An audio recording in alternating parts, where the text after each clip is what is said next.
Hey, it's Brandon and Joanna again with How to Think Like an Olympian, and today we've got a really controversial subject for you. Yes, today we are going to be talking about doping. Wow, okay.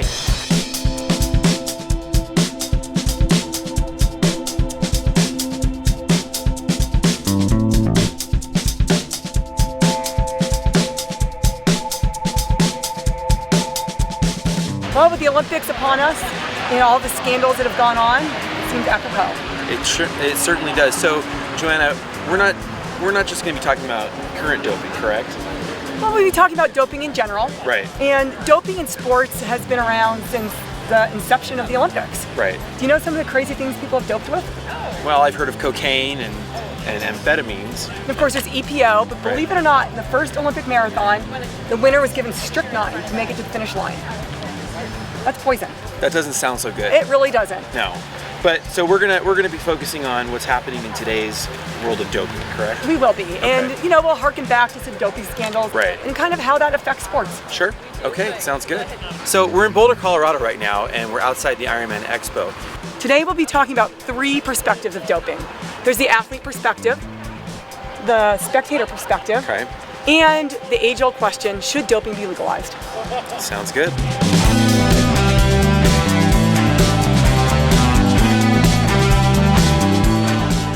We just want to be clear that both Joanna and I are both very anti-doping, and this video is not meant to be an accusatory video by any means, correct? No, it's informational. Right. Last year, UK Antidoping tested 5,000 amateurs and caught 22.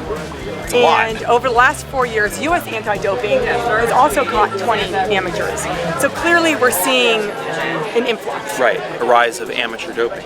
I do not feel that my competitors are doping because I hope that they're not doping because it should be a fair playing field across the board, 100%.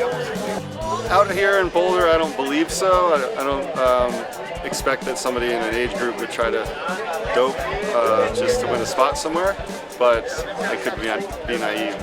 Would it surprise you to know that doping in the amateur ranks is on the rise? Yeah, it is a little surprising.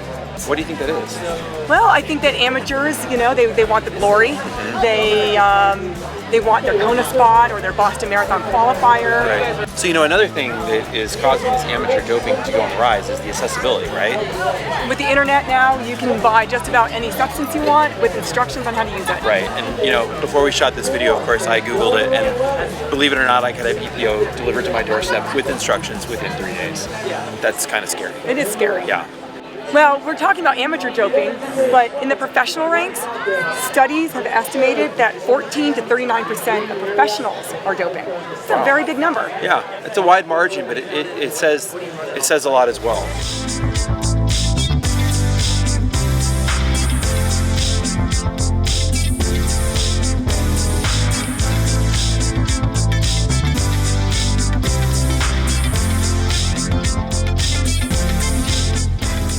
So with all this information, our video is titled How to Think Like an Olympian, right? So where does this tie into the mental aspects of being an athlete? Well, I think the one important thing is to understand that people are doping. They're just doing it. That's just a matter of fact. Right. And to get around it, you just can't worry about it. You have to be racing for yourself, and you cannot point fingers at people. Right.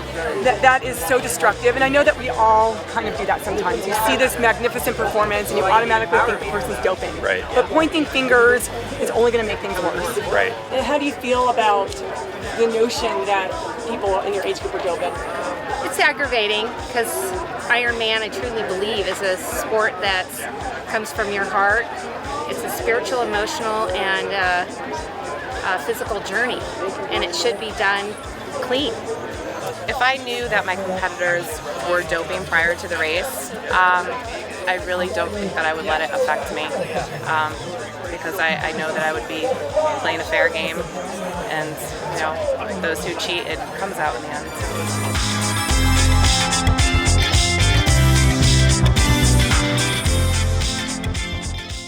So our next perspective is that of the spectator, because believe it or not, spectators are also impacted by the doping scandal. Yeah, in fact, the BBC just released something where they surveyed 19,000 people, and 57% of them said that they were negatively impacted by the doping scandals in terms of wanting to watch the Olympics or even give it attention.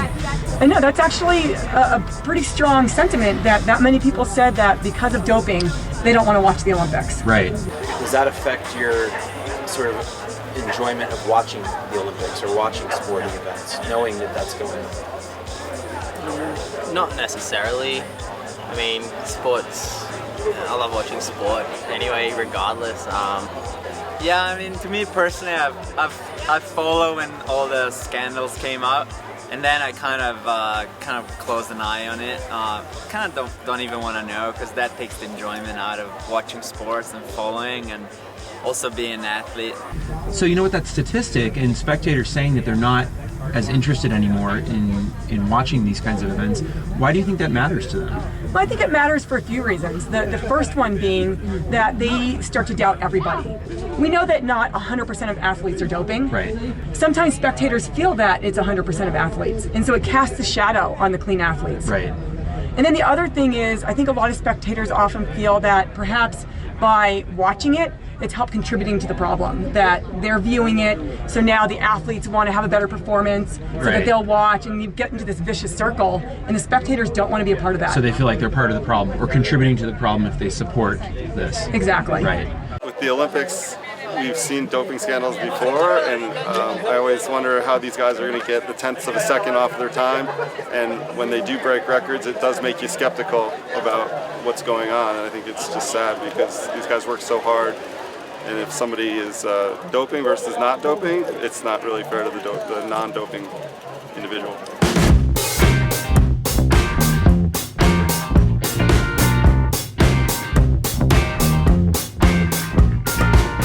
So we started this video talking about some pretty bizarre things that people dope with, which kind of leads us to believe that it's been around forever and they aren't catching anybody, or they're not solving the problems, or it's just... It's escalating. It's escalating. So this leads to a very, very big question. Should doping be legalized? Yeah. I definitely do not believe doping should be legalized. And why is that? I believe that we should be trying to stamp it out. I think that it's harmful to the athlete, and those people are under a lot of pressure, but you know, the sport should be pure. I think the fans are more apt to buy into the sport if it's a pure sport, not something with drugs. I just feel like at some level there are bodybuilding sports that are doping. There's drug positive bodybuilding things such as that. But if it's a clean race, it's a clean race. You just don't cheat. I don't like cheating.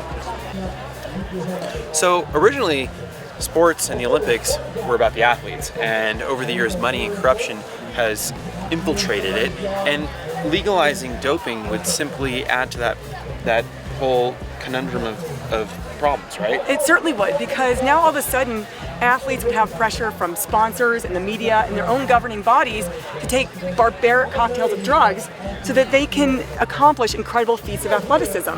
Right. And we've already seen what happens when you've got kind of sponsored doping in the world of cycling, and we've seen it with the East Germans and we've seen it with the Russians, and the outcome is never good. Right, so this is already going on when it's illegal, and legalizing that is not going to make it go away, it's going to actually contribute to it more, right? It will. Right.